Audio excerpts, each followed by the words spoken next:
Mind me do that, please. Okay. Hi, my name is Fatima. I'm also a student in politics. I was brutally attacked by the police on Friday when I was standing on the opposite side of the street.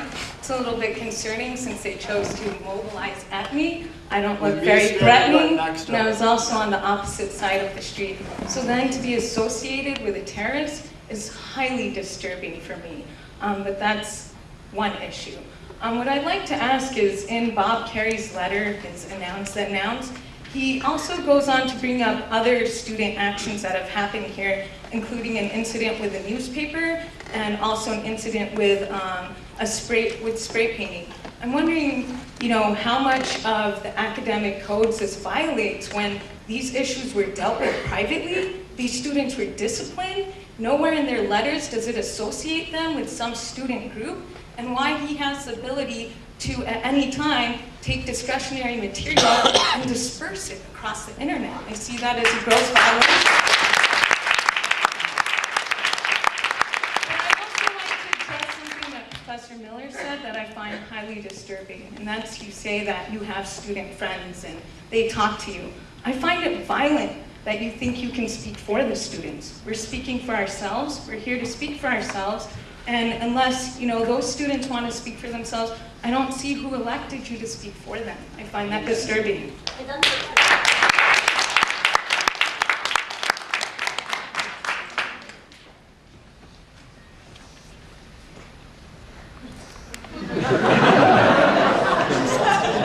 anyone have an answer to why President Kerrey can send these things out over the internet, can choose to use this material at his whim when these matters are handled privately? Please, someone? Because he is a narcissist. No, he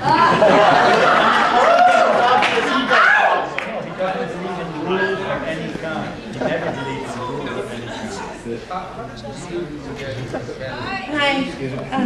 How did the students get suspended? Can you just tell us how that, who made the decision and how it happened? Who makes all the decisions? Can you give this guy the mic? Sorry. Linda, you want to speak? Linda Reamer. I can tell you how the discipline process works. When the Office of Student Rights and Responsibilities gets either an incident report or some kind of report of behavior that could violate the code of conduct, students are notified, the students involved or alleged to be involved are notified that charges, if they prove to be true, could be violations of the code of conduct, and a review ensues. In the case of an alleged incident where that gets to a certain level, such as impeding the operations of the university, where there are health and safety issues, suspension can be implemented. Suspension at that point simply removes the student from the campus until the disciplinary process ensues. It assumes no judgment at all. Once that disciplinary process ensues, the students involved, each student involved, has a choice to either be heard by a panel or to waive that right and simply to go through the process without a panel. The panel meets, if that's what is decided, and the panel determines whether or not the student is responsible for the charges, for some, for all, for none, and then sanctions may be imposed. Who picks the panel? The panel is, there is no one panel. A panel is brought together as needed. It is brought together by my office, and it includes, if this is in our procedures, it generally includes 5 people, 2 faculty, 2 administrators, and a student. And the general protocol is that nobody on that panel comes from the division in which the student is enrolled. The object is to have a panel that is as objective as possible so that the student gets a fair hearing, and that is how it works. But that cannot happen if you pick What are their names? What are whose names? People on the panel. But there is no set panel. So your office suspended the student, is that right? Yes. And you pick the panel. There has been no panel set yet. What fraction of the panel has to I pick it in consultation with the deans, associate deans, and the Cannot be people. a fair process. Is that true, Michael?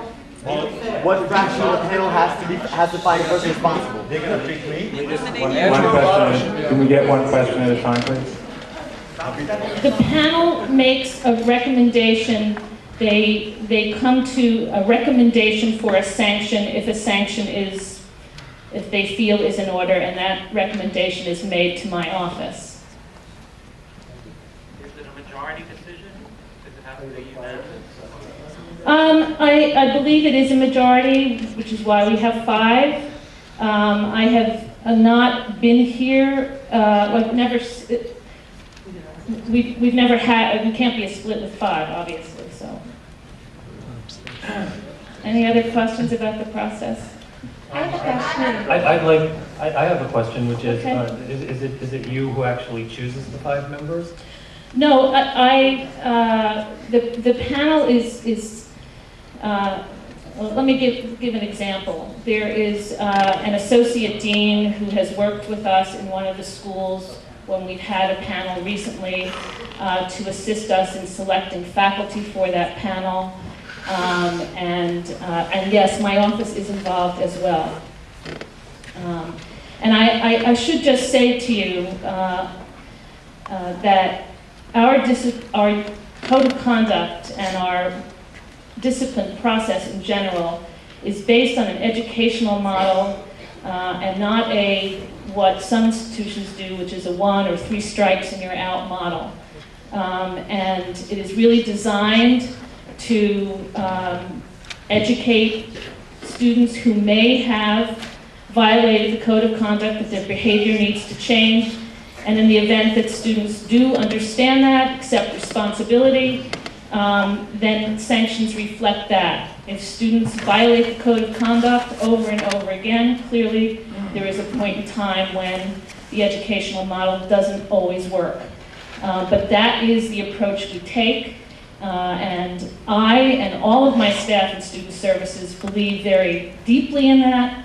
And I don't know what else to say. How is that one student chosen for the panel? Excuse me? How is the student chosen for the panel? Can this be facilitated somehow? I'm happy to if we get some cooperation. The question, Linda, was how is the student selected? The student is selected by, we gather recommendations from various people in the schools and in student services. Again, we try to have a student on the panel who is not in the school in which the student who has been charged is enrolled. And often we try to, the object is to have the most objective people we can find on the panel. If I may, my name is Jan Klassen. I'm Vice President of ACT UAW. Excuse me, Can we just briefly have David? we had one person, David was going to speak just before you. Thank you. I say this not to imply that anything in the student services or Linda's office has been inappropriate or not objective. I would have no idea about that. But I think this is a good example of what I referred to in my remarks, that the legitimacy of the process would be much clearer if those faculty and student representatives came through the faculty senate and the student senate. I'd be happy to make that change. And the other thing I would say is that our code of conduct is our code of conduct. It has been revised over time. Every few years a review is done, and it will be revised again, I am sure. So I encourage you all to look at the code of conduct, look at the non-academic disciplinary process, and voice your concerns, if you have any, about how it should change.